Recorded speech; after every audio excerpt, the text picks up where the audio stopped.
You may have just received an announcement that this meeting is being recorded. So just to remind you all that it is being recorded and it will be available afterwards for anyone who wants to share it within their organisation.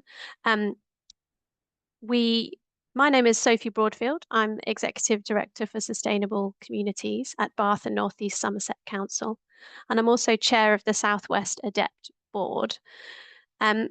We're going to have a set of fantastic speakers today who I will let introduce themselves when they come to speak. We'll do all the speakers first, and then there'll be the opportunity to ask questions afterwards.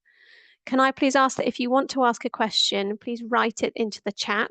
Behind the scenes, what we're going to do is collate those questions and group them so that then I can make sure that the most regular ones get answered.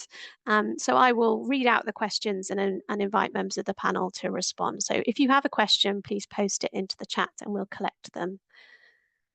Before I kick off then by inviting my other speakers to join me, I want to just say a little bit about the Blueprint Coalition.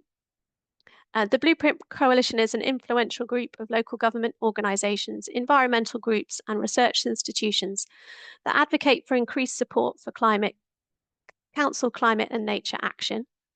To achieve this, the coalition engages with the UK government and puts on webinars like this one to highlight issues and the local government viewpoint. You can follow updates about the coalition on social media and on the ADEPT website, and that's also where you will find the transcript and recording of this webinar if you want to share it after the meeting. I was really pleased to be asked to chair this webinar because addressing the climate emergency is a personal passion of mine and something that Bath and North East Somerset Council has really put at the forefront of our action. Planning is clearly absolutely crucial to shaping the future of development in our places, and that the net zero and nature impacts of that arise from the quality of the buildings themselves, the carbon involved in the construction of those buildings, through to the emissions created in the operation of the buildings and energy efficiency and renewables policies. And then the behaviour of the people who live in those properties. So the parking policies, the active travel and investment, the Section 106 that comes through from development. It's not also just about the permission that's given to generate those buildings in the first place. It's also about the quality of how they are actually built and whether developers follow through, which can link to our planning enforcement responsibilities. At Bath and North East Somerset, we've taken the approach of trying to align planning policy to our climate change goals. We did have a tricky patch when the climate emergency was initially declared in 2019, and then an officer delegated decision was taken shortly thereafter to give permission to a fossil fuel power station in our locality. It really brought home, I think, to the planning officers in Bath and North East Somerset that policies were needing to change as a result of that climate emergency. They hadn't yet changed, though, and it was a really difficult time for us politically. What we have done since then, though, is adopt some of the most forward-leading policies in planning for, I think, any local authority in the country. We've got we were the first English local authority to adopt a policy that goes beyond building regulations and ensures that new homes are built to net zero standards. So we require net zero operational energy in all of our buildings, meeting highly ambitious energy consumption targets and matching consumption with on-site renewable energy. We also have introduced an embodied carbon policy, which requires larger scale new developments to demonstrate a reduction in whole life carbon emissions and to meet an embodied carbon emissions limit. We actually want to scale that up in the new local plan, and we're looking at a requirement for retrofit first, so the use of existing buildings wherever possible rather than the building of new buildings. In the transport space in Bath and North East Somerset, we're taking a vision and validate approach to planning, which is where we set out the transport network and the movements we want the people living in those buildings to make, and then design around that, rather than a more traditional approach of assuming that every house needs 2 cars. And we've also got policies in Bath and North East Somerset to encourage retrofit, including a green heritage homes project, which gives pre-app advice to homeowners about how to retrofit listed buildings. I'd be more than happy to share the information about Bath and North East Somerset's approach with any authorities that are interested in following our lead. I'm now going to invite our other speakers to give some more information about what's going on in their area, but we're starting with colleagues Gemma and Reese from the Ministry of Housing, Communities and Local Government, who are going to start by explaining the national planning policy changes in this space. Gemma. Hello everyone. To introduce myself, I'm Gemma Burgess. I lead on environment and sustainability within planning policy in the Ministry of Housing, Communities and Local Government. In practice, this means leading on all issues environmental relating to climate change, flooding, healthy and safe communities, as well as mineral and waste policy. So quite a broad brief, and this is all within the government's planning policy. In particular, in practice, this means the National Planning Policy Framework and associated planning policy guidance. For those who aren't aware, the National Planning Policy Framework sets out the high-level national policies and objectives to guide plan making and decision making, and the focus is on sustainable development. It's a big document and includes details on housing target, greenbelt, flood risk, as well as natural environment and renewable energies, and sets out how planning policy and decisions in local areas should align with government goals. We have recently made a new set of changes to these with the new government, and this was a very quick turnaround that happened in July when the consultation was launched. These have a focus on sustained economic growth and in particular addressing issues around the housing crisis and the need to build 1.5 million homes. However, the changes have not just focused on building homes. My team on environment and sustainability led on a series of changes which were made in December, including on renewable energy, protections for priority species such as hedgehogs and swifts, requiring more sustainable drainage systems, introducing vision-led transport approaches, and requiring accessible green space in greenbelt developments. My colleague Reese will give a bit more detail on the climate change changes in particular. Currently, we're working on the next stage of planning reform and bringing clarity to the changes that have already been made. So we're both working on guidance, which will help to clarify some of the changes that were made in December, and also then currently in the early stages of thinking about the next stage of planning reform. The government's currently committed to a set of national policies for decision making to be consulted on in spring. Today, we're really here to listen and hear what industry, what local planning authorities want in the next stage of planning reform, particularly around net zero and climate change, which is an area we're aware we need to do more, and just that balance of reaching the government's ambitions on house building, which are very ambitious this time, and kind of reaching the net zero goals as well. I'll pass over to Reese to give a bit more detail on the climate change aspects and our current considerations. Thanks, Gemma. Hi, everyone. I'm Reese Archer. I am in Gemma's team and I lead on planning for climate change specifically. So my primary responsibility is the policies pertaining to the topics that are set out in Chapter 14 of the NPPF, which is planning for climate change.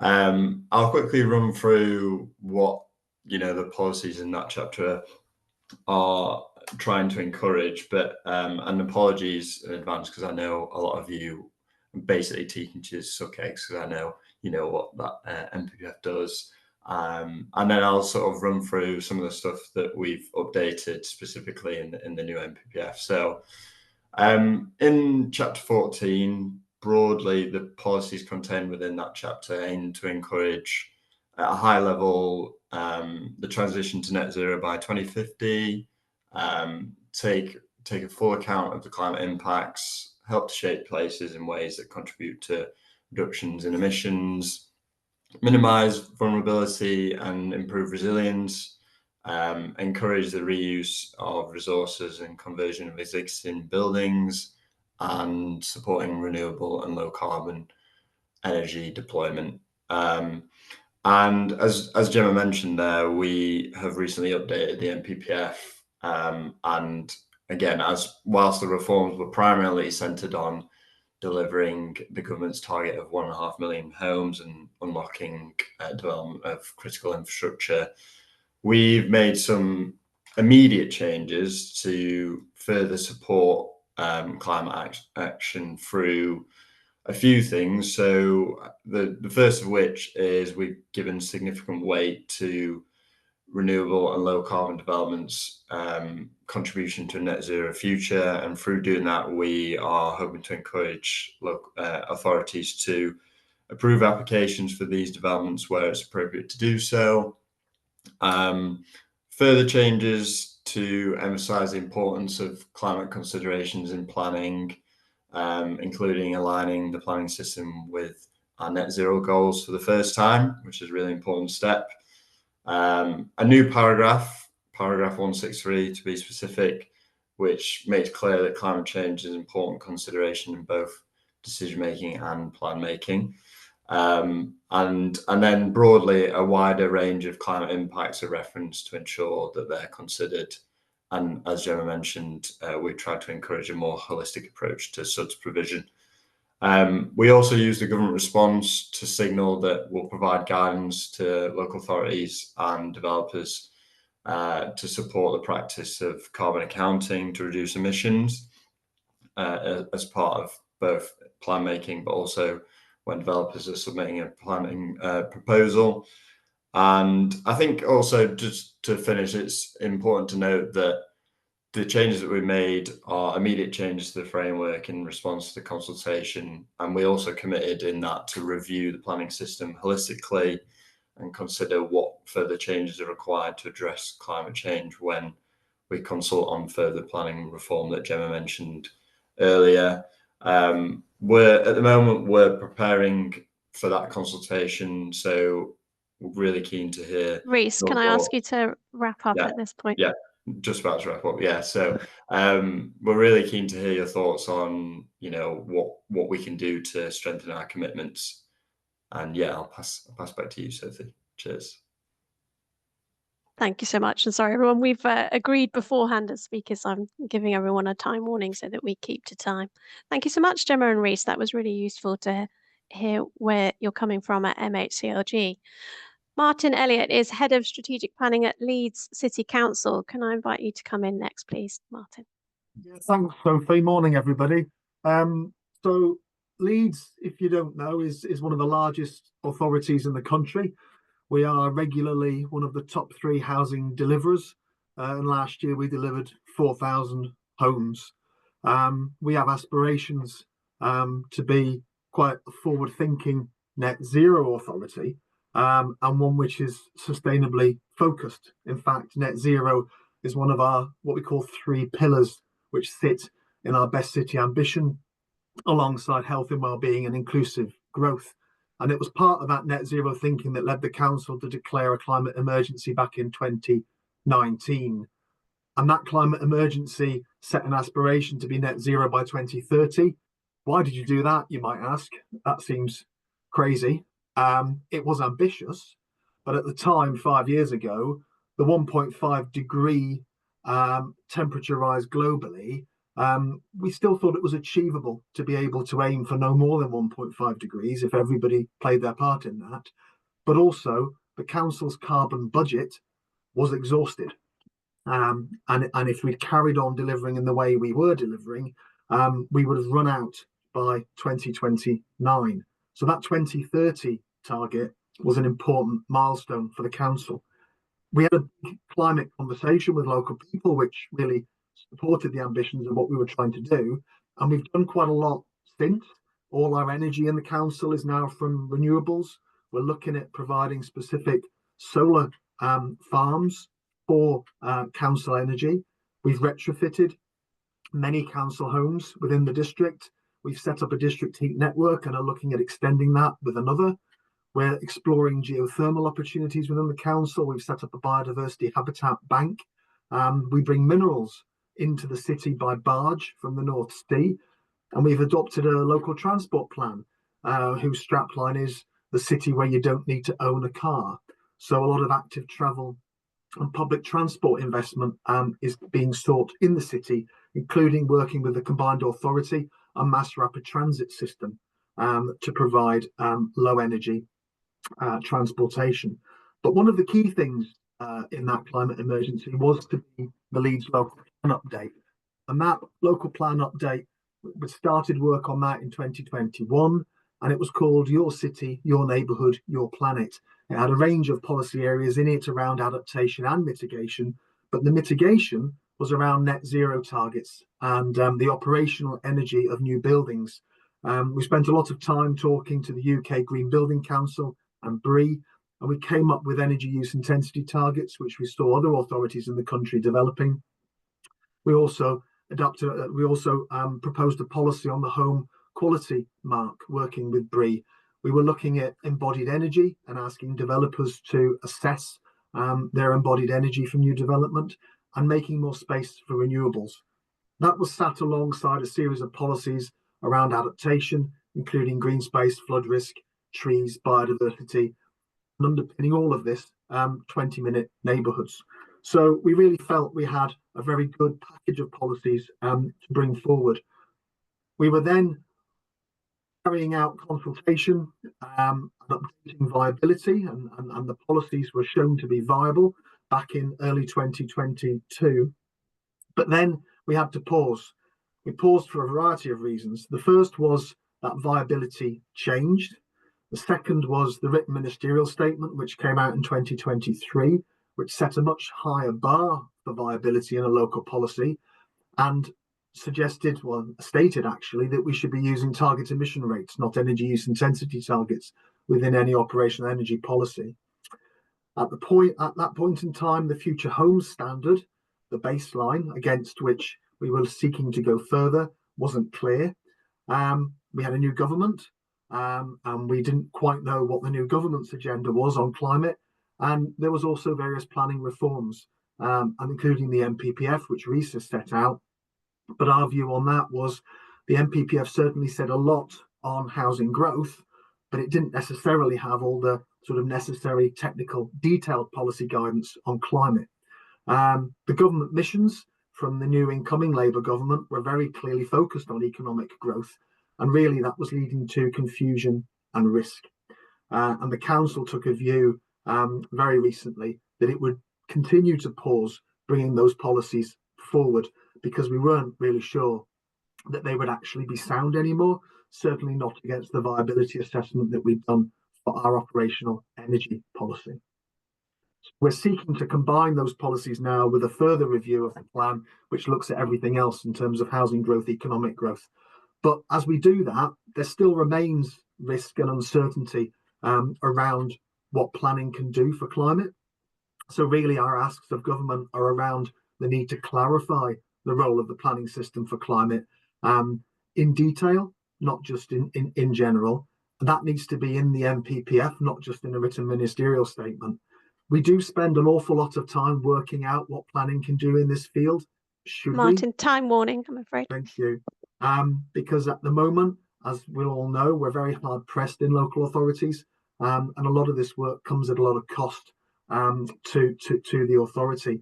Clarifying the link between the NPPF and the Energy Act will be absolutely critical, because it is about the delivery of our carbon budget. Is carbon counting a material consideration for the council, both in terms of its decisions and its policy, would be really helpful to us.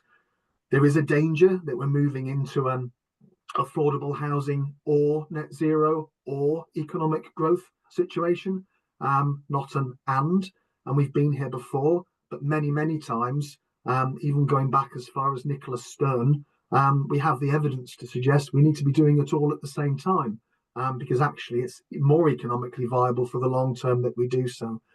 We also really would like that leadership through the Future Home Standard. Why not tackle energy use at the same time as tackling energy efficiency? So really those energy use intensity targets we see as being critical in terms of the climate emergency. And why not mandate solar? It's cheap, it's feasible. And why not stop gas? Because if you stop gas, you don't have to retrofit in the future. And I know that government is keen to clarify the role of viability. So we're really looking forward to that, because actually it does feel in the City Council that Leeds is in the wrong place at the wrong time. And actually that's not great when you're looking at a 15-year plan period. So it's a Thank you so much, Martin. I think we will need to move on, but lots in there to unpack in the questions and answers, and a few challenges that I'm sure others will agree with. I'm going to come now to Councillor Martin Elvey from Cornwall Council, portfolio holder for environment and climate change. Councillor Elvey. Hi there, and thank you for inviting me to speak today. So a little bit about Cornwall, first of all, just for background. Cornwall Council declared its climate emergency back in January 2019. Now, back in 2019, it was a Lib Dem independent coalition, but I was the seconder of the motion as a Conservative, and it was actually proposed by a Labour Council colleague. And I think the message there is the complete political consensus across the council, which made this happen. So the early part of following the declaration was that we would produce a climate change plan within 6 months. And the creation of that plan included direct action and a new form of place-based leadership for Cornwall to become net carbon zero. So the action plan appeared on the 15th of July 2019, and a big part of that was a climate change development plan document on the basis of our local plan only being mid-term. Just for background, we're the 5th largest unitary in the country and one of the busiest planning authorities, so it is a fairly significant job. That DPD became policy in February 23, and sustainable construction is only part of it. It covers everything from renewable energy through to low impact living, biodiversity net gain, public realm, and of course, for us down in Cornwall, coastal vulnerability. The policy around sustainable energy construction is identified as policy SEC1 within the DPD, and I'm sure if you want to follow onto the Cornwall Council website, you can actually find the full document and see what it contains.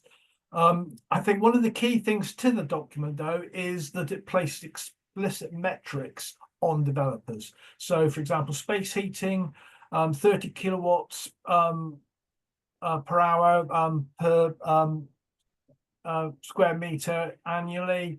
Total demand, energy demand, including appliances, of 40 kilowatts per hour per square meter, again annually, and renewables to match the total energy demand with offsetting there, but only by exception. So the challenge obviously was walking the tightrope between those expecting more from us in terms of our policy and then at the same time maintaining housing delivery. So we continue to recognise those viability constraints. Viability appraisals indicate that the policy is viable, though, in the majority of cases. And viability claims are always subject to open book assessment, albeit at an associated fee. The priority will be space heating and then total energy consumption following the energy hierarchy. And developments should still provide what they can.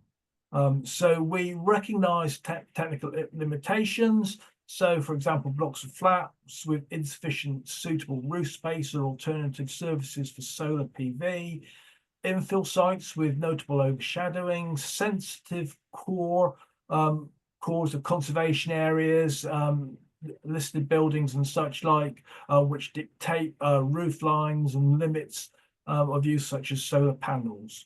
The developments should still provide what they can on site, but as I say, offsetting can take place when needed. For us now, net zero is a business as usual activity. So our net zero policy has been applied since mid-June 2023. We decided around 1,300 new homes in that first year. Some developers and architects were already actually working on the policy beforehand. The majority of our schemes are able to fully comply. In terms of skills, we've got internal training for our case officers and our validation teams, and this is built on capacity, but we've also provided training for agents, developers and builders merchants, and a specialist officer is in place to actually resolve most of the technical queries that come forward. So securing the details of the policy is done through specifications in energy statements and then secured by planning conditions, and can be checked against building regs information and visual inspections by officers. And finally, as I'm just running out of time, is our ask of government, and really for Cornwall, like Bath and North East Somerset, and central Lincolnshire, we've actually demonstrated that net zero homes are possible as standard, and we would like this to become the new norm across the country. So bearing this in mind, as well as the climate emergency and fuel poverty, we would like the future home standard to represent a true net zero position, e.g. factoring in unregulated energy, solar PV and accurate metrics. And meanwhile, we'd like other councils and local authorities to be given the green light to set their own net zero standards. And there are many out there waiting in the wings to do so. Thanks. Thank you very much, Councillor Avey. Our final speaker is Celia Davis from the Town and Country Planning Association. Celia. Thanks. And can I remind, people are putting questions in the chat, which is great. Can I remind you all, please put your questions in the chat because we'll come to Q&A after Celia. Great.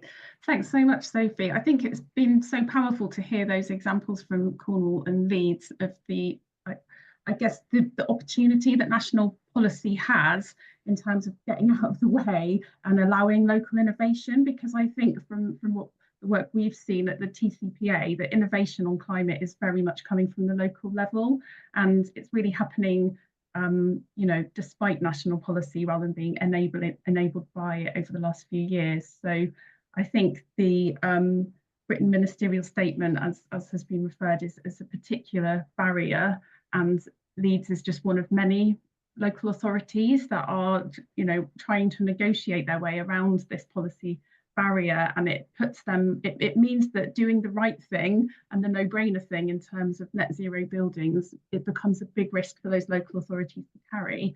So, you know, that represents tens of thousands of homes in the planning system, in a plan-led system. So the carbon impacts of that are really significant. So moving on, I've also been asked to talk about the NPPF and the particular wins from the TCPA perspective. I think lots of the points that Gemma and Reece mentioned are absolutely to be welcomed, particularly the change in policy around renewables. The broader definition of climate resilience provides a really important hook and direction for local authorities to consider issues such as water scarcity and heat stress, urban heating, etc. The clarification from paragraph 163 about climate considerations being relevant to decisions as well as plan making, really to be supported. And as Sophie talked about the vision and validate approach to transport, I think that's really a quite powerful change in the NPPF that local authorities could perhaps be looking to examples like Bath about how that can change the direction in how transport and sustainable transport is prioritised. So yeah, some really good stuff. We also really welcome that the MHCFG have made a commitment to some PPG on carbon accounting. I think that really is quite significant. We would like to see that mandatory, because I think what we're seeing at the moment is a plan making system that is essentially quite blind to the carbon impacts of development, and I think in time that really has to change. So in terms of our wider asks, I think in summary, some of these changes are marginal in terms of the scale of the climate challenge that we face, because they're often worded in the NPPF as, I suppose, provisional, rather than policy musts. They are policy shoulds and coulds. And I think when you take that in the context of the wider narrative around planning reform being driven, you know, a key driver for GDP growth, there's a real danger that it's not given the weight in that planning balance that it requires. So I do welcome a further review of the NPPF to really consider how it can better address climate change, and that's been promised since I think 2021, so perhaps long overdue. I think the reference to net zero by 2050 is really welcome, but it would be stronger if it referenced the carbon budget, because the carbon budgets really reflect that accelerated reduction in carbon that we need to see. In terms of opportunities, the Planning and Infrastructure Bill is due to be, I think, next month. We'll see the contents of that, and I think we would be really calling for that to have an explicit link to the Climate Change Act obligations. And I think there's areas of climate policy, again, it's about the provisionality and planning judgment that applies to some of the policies, particularly around flood risk and the sequential approach, that perhaps needs to be more robust to protect communities from future risks. I'll leave it there because I could go on for a long time, Sophie, and don't want to. I'm sure lots of these issues will come up in the questions. Thank you so much, Celia, and to all of our speakers, and thank you also to those of you posting your questions in the chat. Those are coming through. I'm going to draw on one, and I wonder, Celia, if you can comment first of all on this one, which is about viability. So a lot of the challenge of introducing net zero policies comes down to viability, and does that then have a variable impact across the country, where land values, high land value areas can introduce these changes? Maybe Bath and North East Somerset and Cornwall are examples of that, and lower land value areas can't. Are you seeing that as the TCPA? Yeah, that certainly has been a concern of mine, but interestingly, lots of the authorities that are testing operational net zero policies for new buildings in places like central Lincolnshire and Lancaster are finding that the viability argument does add up when you do it at the plan making stage and it's part of the package of policy measures. I totally accept that there will be some areas where that challenge is harder and that test is harder to pass. And I think what's really vitally important is that the WMS as a barrier needs to be revoked, because it needs to open the door for those vanguard authorities to make that the norm. The hope then being that the industry catches up and that then the costs reduce. And I think that we need that direction to push the industry towards net zero buildings, which will, eventually bring the costs down so that it can be universally applied through building regulations. Gemma or Rhys, I don't know if you want to comment on this point. It's been raised in the chat as well. So will the written ministerial statement that has caused some of us some bother be revoked? And also, what are the timings of changes to things like the Future Homes Standard, people have asked? Yeah, I can come in on the WMS. So unfortunately, I can't give a position because obviously I'm not a minister, I'm a government official, but I think it's important to note that the WMS is recently subject to JR, and judgment from a High Court might be appealed. So it's not appropriate for us as government officials to comment on the specifics of the WMS. But in terms of linking that to the Future Home Standard, it's government's intention to introduce new standards later this year. And those new standards, albeit, I'm not a building regs expert and don't work in the building regs field, but I think the idea of the new standards will be to, make sure that homes are zero carbon ready, meaning that, no further energy efficiency retrofit will be necessary to enable them to become net zero in the future, as the electricity grid decarbonizes. So, yeah, I think, the Future Home Standard that's coming will help to give progress the sort of space in terms of standards, but unfortunately can't comment on the specifics of the WMS at the moment. Understood, Rhys. There was then a specific question which is about water. So combined sewer discharge is a key resilience issue. Does the government intend to scrap the duty to connect and allow actual water company performance on combined sewer overflows to be considered as a material consideration? Do you know, Reece, an update on that? I don't. I'm not sure if Gemma has an update on that. No, I know the Water Special Measures Bill has just passed. I'm not sure. If I'm honest, I think it's more of a DEFRA or kind of other colleagues' issue. So I don't think we have the specific answer, but I'm happy to take it away and kind of find out the answer to that one. Thank you, Gemma. As it happens, I used to work in that team in DEFRA, but I don't have the latest. So I can't help. That was a little while ago. Martin Elliott, I have a question about culture in teams. So it must be hard to build up a set of people to create planning policies that are net zero and then not introduce those planning policies. And how are you finding your planning officers and wider colleagues coping with this will they, won't they approach? Yeah, we're all a bit disappointed, to be honest.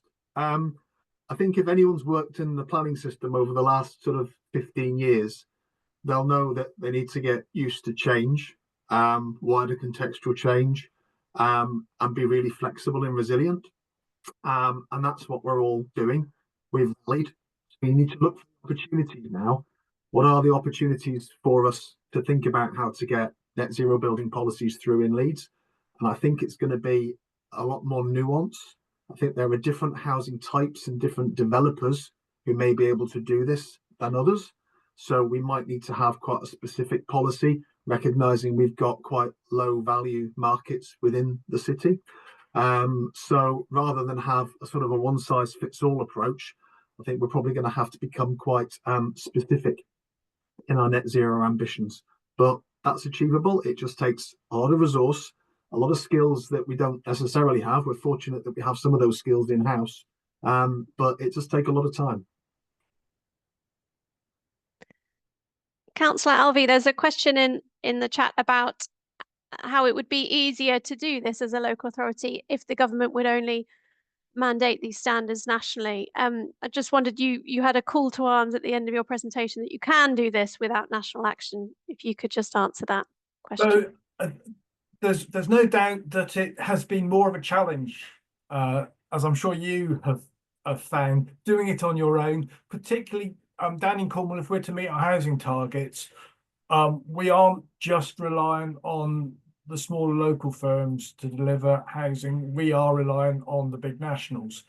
And so in developing the policy, we had to make it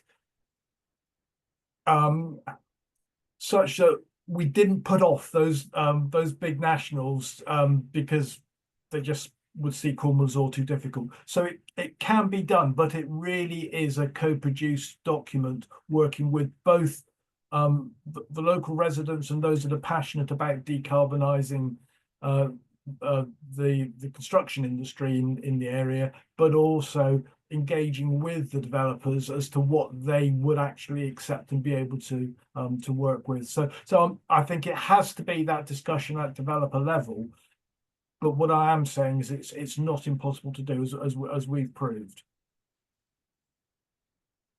And I'm actually going to follow that up because there's another question which is about what we're seeing in practice in our local areas. So are you finding that builders are then taking and developers are taking different approaches to building in Cornwall as a result of the changes you brought in, bringing in low carbon materials like limecrete, timber, hemp, or are they continuing to use high energy materials like cement and brick?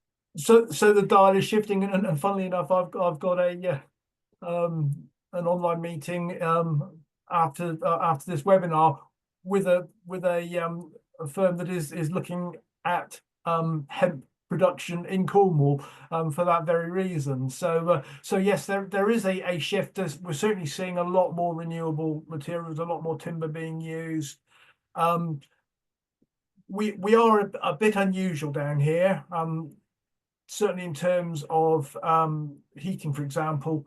Already 40% of Cornwall is off the mains gas grid, so our developers are already starting to think around not just air source but also ground source. We've got a first estate here that has actually converted to a ground source heat network. So we are looking at those alternative methods of heating, as well as those additional or newer construction methods. Also starting to explore the opportunities around prefabrication. Again, we see an awful lot of potential there, but perhaps in the UK, the market itself hasn't quite taken off around prefabrication, which of course enables you to get those benefits whilst also achieving the delivery magnitude that is clearly going to be necessary, particularly as since our DPD went into what was put in place, our housing numbers have gone from 2,700 a year to 4,500 a year. So that in itself has brought in another huge challenge for us. Someone has raised in the chat that are you and I about to find ourselves in court or unable to continue to deliver the policies? Are they illegal because of the written ministerial statement? We're obviously all taking part in this judicial review that is going on at the moment to establish exactly that, Emily. But Celia, I don't know if you have a comment from the TCPA perspective about the riskiness or not of proceeding with net zero policies while that written ministerial statement's still on the books. Yeah, I might take a step back. I've seen someone's asked for clarification about Cornwall and Baines. That approach isn't allowed. So when Cornwall and Baines were under their local plan examinations, there was a previous written ministerial statement from 2015 in place, which at the time was being interpreted differently by the planning inspectorate. So it was still quite uncertain. And there was an issue in West Oxfordshire where PINS decided that the Garden Village Area Action Plan in question couldn't ask for standards beyond building regulations. But they, luckily for Baines and Cornwall, didn't reach that conclusion in those authorities. So there was a big ask for clarification because of all of this uncertainty. And unfortunately, what the government at the time decided to do in their clarifying written ministerial statement was direct authorities away from metrics that were outside of the current building regulations.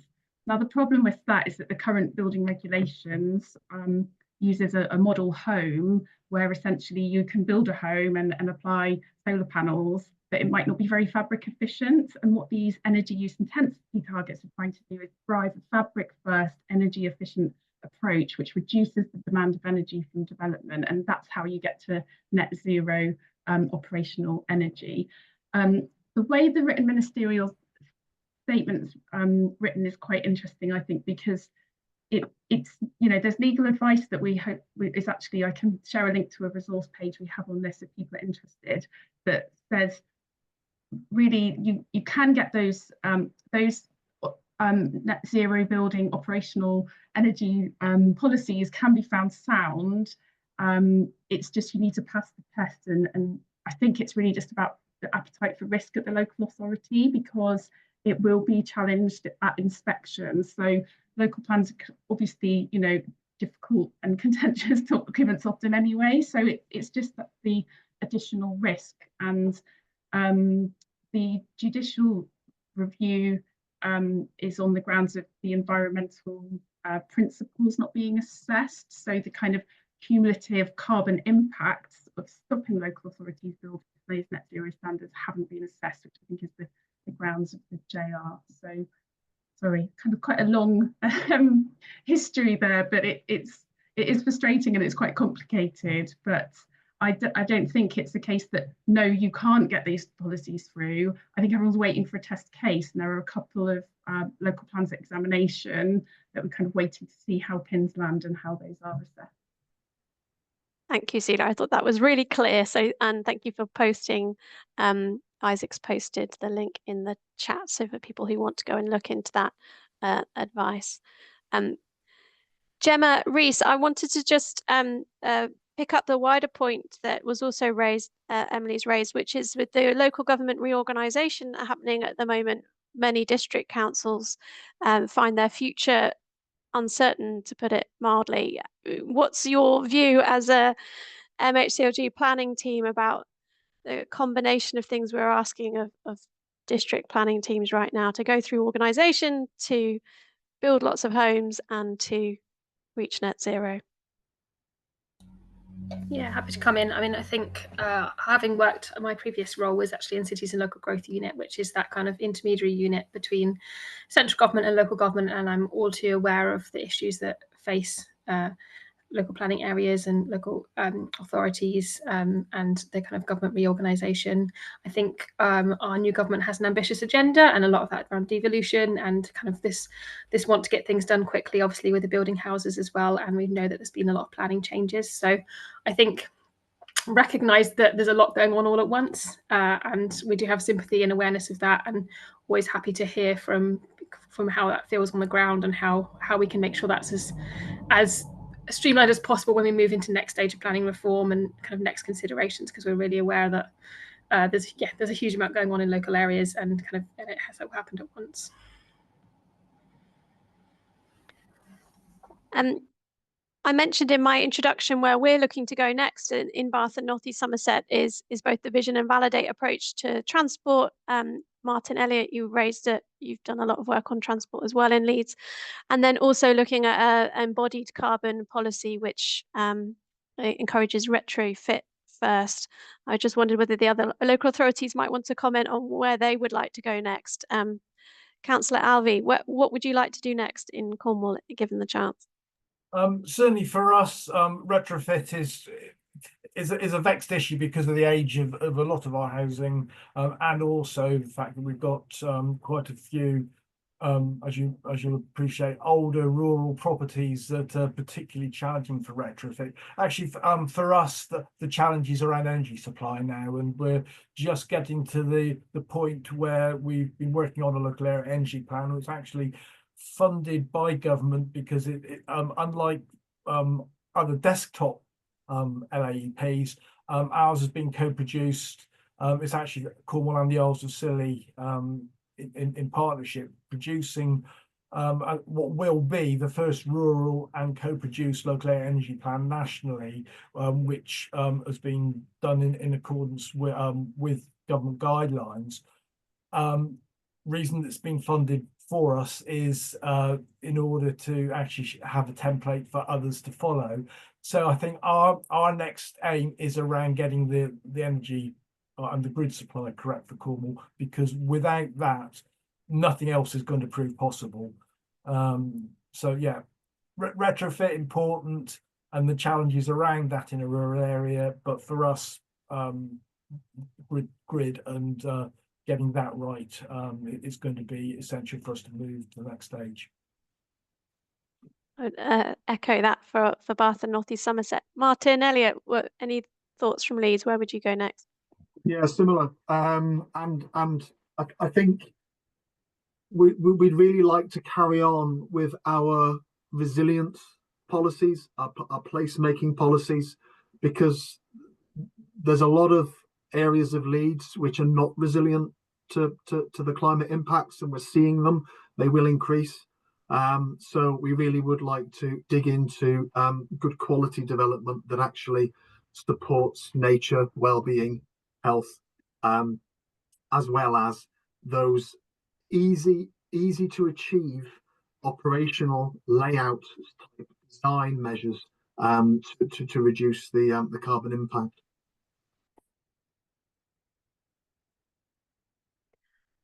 I've got to the point where I have no more questions, so I'm going to remind everyone. Thank you, Robbie Gillett, for giving me a question. Right, I'm going to direct this one to Martin Elliott first of all. So Martin, I'll read it out. So what's the best way for smaller residents groups to feed into future consultations on planning measures? For example, to represent communities who wish to see stronger measures to protect neighbourhoods against new digital advertising screens. But I think that's an example of a wider point about how do we get people really engaged in planning. Yeah, I think people need to recognise that planning exists at a number of different layers, and the strategic plan, the local plan, whilst it might not necessarily be specifying the detail of development that is likely to happen in your area, it does contain an awful lot of clues. So do engage with it, and do seek to get the policies in there that you would like to see for your local area. You can do that both directly engaging with local plan production and or by considering neighbourhood planning. Leeds has got sort of more neighbourhood plans than any other comparator core city of its size. Some of those are heavily focused on the climate agenda. And that can help, and it has helped in one of our sort of outlying settlements of Wetherby, where local people have actually secured and succeeded in securing new homes with solar panels and various net zero and energy improvements to them. But again, that's in a part of Leeds which actually has a decent land value, so that was able to be secured. But it is really also helpful that we have a clear understanding of what local groups want in terms of the climate emergency, because we can use that as a material consideration when we're designing our policies and when we're also taking decisions. And I can't talk to digital advertising screens because that's not my bag. I don't really know too much about them. Yeah, you won't have seen Martin as you were speaking, but Robbie has clarified that his question was also regarding changes to national planning regulations. So I don't know if that is anything you would add to your answer.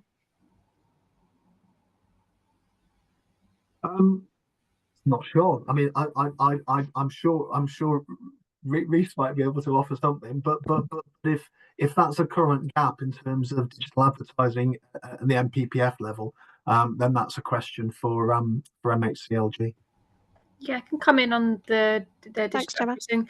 I mean, pollution and light pollution, noise pollution, all of those things are things we're considering for kind of whether they're working in the right way for the next stage of planning consideration. So happy to hear this and would be happy to be emailed kind of further information. I think we'll be working with our colleagues at DCMS and hearing kind of where changes need to happen. And if it's not working currently, then I think, yeah, as I said, very, very happy to hear more about that. Another question which I'll direct to Celia, if that's all right. So just, does any of this matter if we've got major new eye-watering housing targets that are undeliverable? The 5-year land supply means that none of these policies will apply in practice anyway. Any thoughts that you would like to give in reflection on that? Yeah, at risk of going into quite a depressive note, that yeah, it's absolutely true, isn't it, that the standard methodology places many more local authorities at risk of presumption in favour, and we are supposed to be meant to have a plan-led system in in England, and this is my full-time job. I'm confused. It's like there's 3 plan-led or 2 plan-led systems and the presumption, because we have the sort of the new levelling up round of local plans, the previous NPPF local plans coming forward, and actually lots of the areas where those policies are significantly weakened. The drive to me then is, doesn't that make it really important to get a local plan in place as soon as possible and to try and be responsive and reactive? And I know that's really challenging with the continuous change that's happened and how resources are at the moment. But I think that that local prioritisation of climate change should be a key driver to try and achieve that. There's certain parts of the presumption that shouldn't override certain considerations, and that the policy has been updated in December so that it does give more consideration to issues such as placemaking and design.